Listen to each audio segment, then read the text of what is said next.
Well, I think the first thing we need to do is we need to get a common understanding of what infrastructure is. Infrastructure is all of the physical systems that a community or a country needs in order to operate.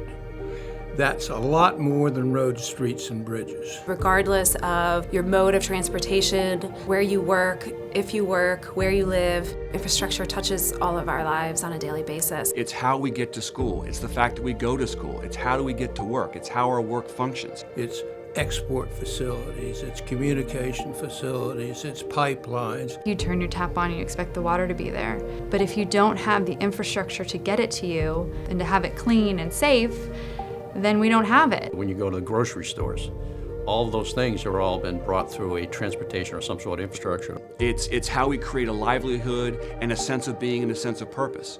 It actually is the engine which, propels us as a nation, as a country, and as individuals. And without the right systems and structures and infrastructure to do that, we become a third world nation. And that is something that we can't let happen.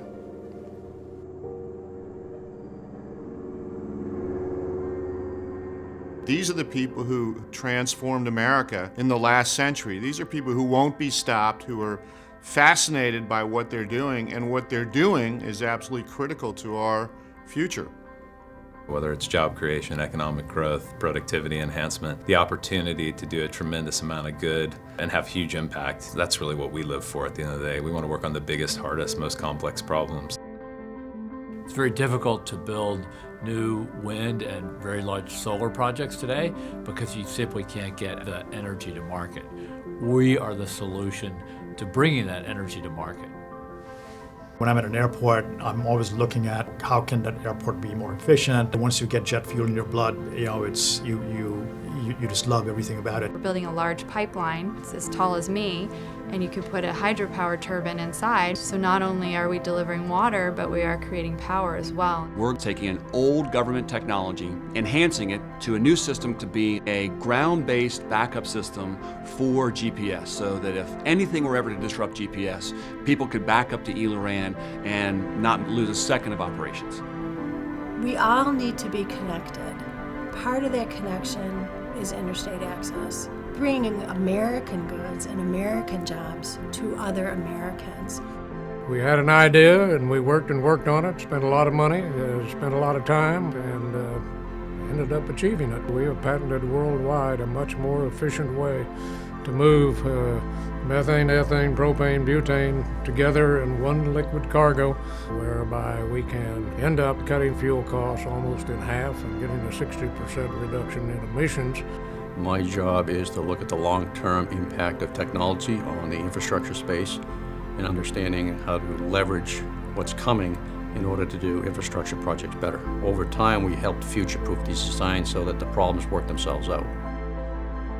As a national company that's been committed to public-private partnerships for now 30-plus years, the opportunities and types of projects we have the ability to look at and look to execute is pretty much unlimited. We start out with the Alaska oil pipeline in the olden times. It really transformed the economy of the state of Alaska and brought it into then the 20th century.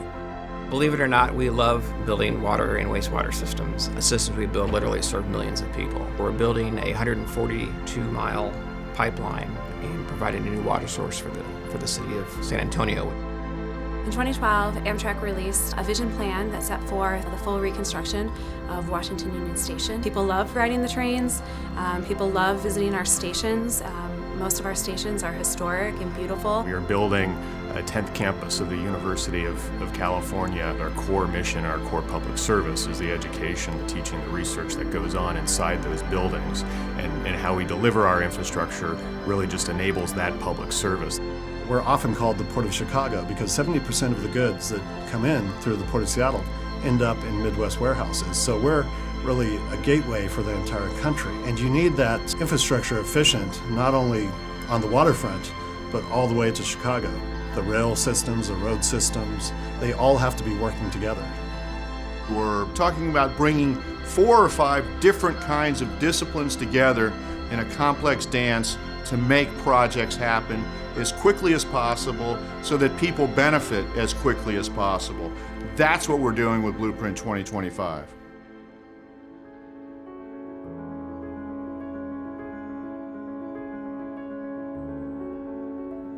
People don't understand that these systems are not, you build it once and walk away. Like no different than painting your house, you have to make it an ongoing management of it. In the 1960s, we were spending about 3% of our GDP on infrastructure. Today, we're spending a little over 2%. That gap is getting larger and larger. Our infrastructure is old in the country. A lot of it was built at the turn of the last century and is in a state of disrepair. When we walk into our schools and our universities and our veterans hospitals, we see the deferred maintenance. We know that the investments made 50 years ago have run the course of their useful lives. Route 219 was not built to carry 18-wheelers 24 hours a day. It is our region's only freight corridor from north to south, though. And so it does. It brings heavy trucks through small towns. So if you look at where we are in the grid in the United States, we're really falling behind. In China, they commission big transmission lines to move energy around the country about every 3 or 4 months. We haven't done one of these in more than 30 years in the United States. We're really one of the only developed countries in the world that doesn't have a shared consensus that infrastructure is good for economic growth, it's good for job creation. Part of it is the narrative needs to be clear. Stakeholders, policymakers who are interested in need to go there, almost take people there, get the visuals out, because I think it's not real. It doesn't, it just feels like another lane on a road somewhere you don't know about.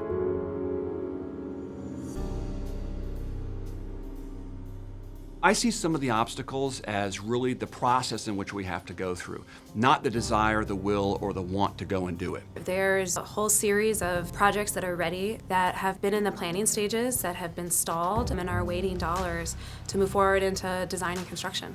The big impediment to our projects at the airport is funding.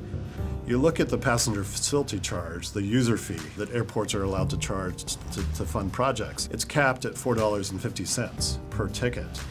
And that cap hasn't been increased for the last 15 years. Unfortunately, a lot of our bureaucracies are beholden to the process, but not driven by the necessity of the outcome. The California Environmental Quality Act is a very rigorous environmental law. We've tried to do everything the right way and follow all the laws, but in our instance, we've had the goalposts moved. Since we started this project, the maximum contaminant level had moved so that we were slightly above it, where we used to be below. That has created a challenge for the project, and it is to the detriment of water supplies and reliability in California. If it takes us 3 years to get the kind of approvals that we need, and then there's going to be another 2 years of construction, the customer can't wait around that long. If we're going to have any money spent on them, we want the people doing the work to use the best tools available. Not the stuff they did 50 years ago, but the models that now know we can do a lot of analytics on. And all the engineering construction firms can do this, but they are tied to the contract. And if the contract says you'll do it this way, that's the way you do it. I think there needs to be a change in philosophy from this is why you can't do a project to this is why you can. That starts at the top, from the president down to the agency heads, down to the section heads that are in charge of these regulatory agencies. The message is now beginning to resonate that we want to end up at an answer of yes. It's been a long time since probably back in Eisenhower where there was a single vision come from the government about what we really want to accomplish over the next 25 years. In my ideal world, first of all, would be a data-driven or a fact-based view of infrastructure. Convert the conversation from cost to investment. For every foot of silt that gets added to the port of New Orleans, the value of every cargo ship goes down. If a tunnel is so low that you can't put double-stack containers on a rail car, the opportunity is to double the value of every load that you're taking. Step back and say, as an investment, if we're going to spend $1 trillion, what should we expect to get for it as taxpayers? And to actually have some measurables that can be quantified and delivered back to people so they know what they got. If we can empower the private sector, if we can remove some of the regulatory impediments to innovation, we will accomplish more than we will by trying to find money that's not there at the federal level to fund projects. You would hope that you could get a cooperative, hey, this is really great new technology, it's really important that we get it done, and so how can we get it done better, faster? Public-private partnerships is really a bundling of the development function, the management function, and the ability to share risk through financing that will ensure we can maintain our infrastructure over a long period of time. We need to be thinking about how technology will invigorate our infrastructure from year to year, not decade to decade.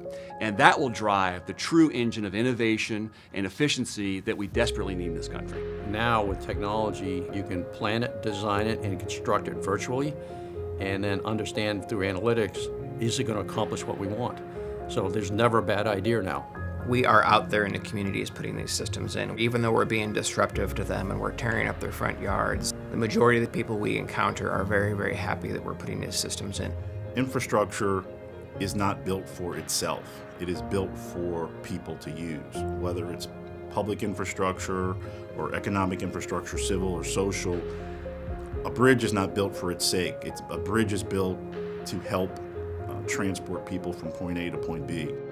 Blueprint 2025 is about bringing people together around this tremendous effort to build our infrastructure over the next 5, 10, 15, 20 years. As Abraham Lincoln said, you can't predict the future, but you can make it. And what we want is for everybody to come along on this voyage as we make our future.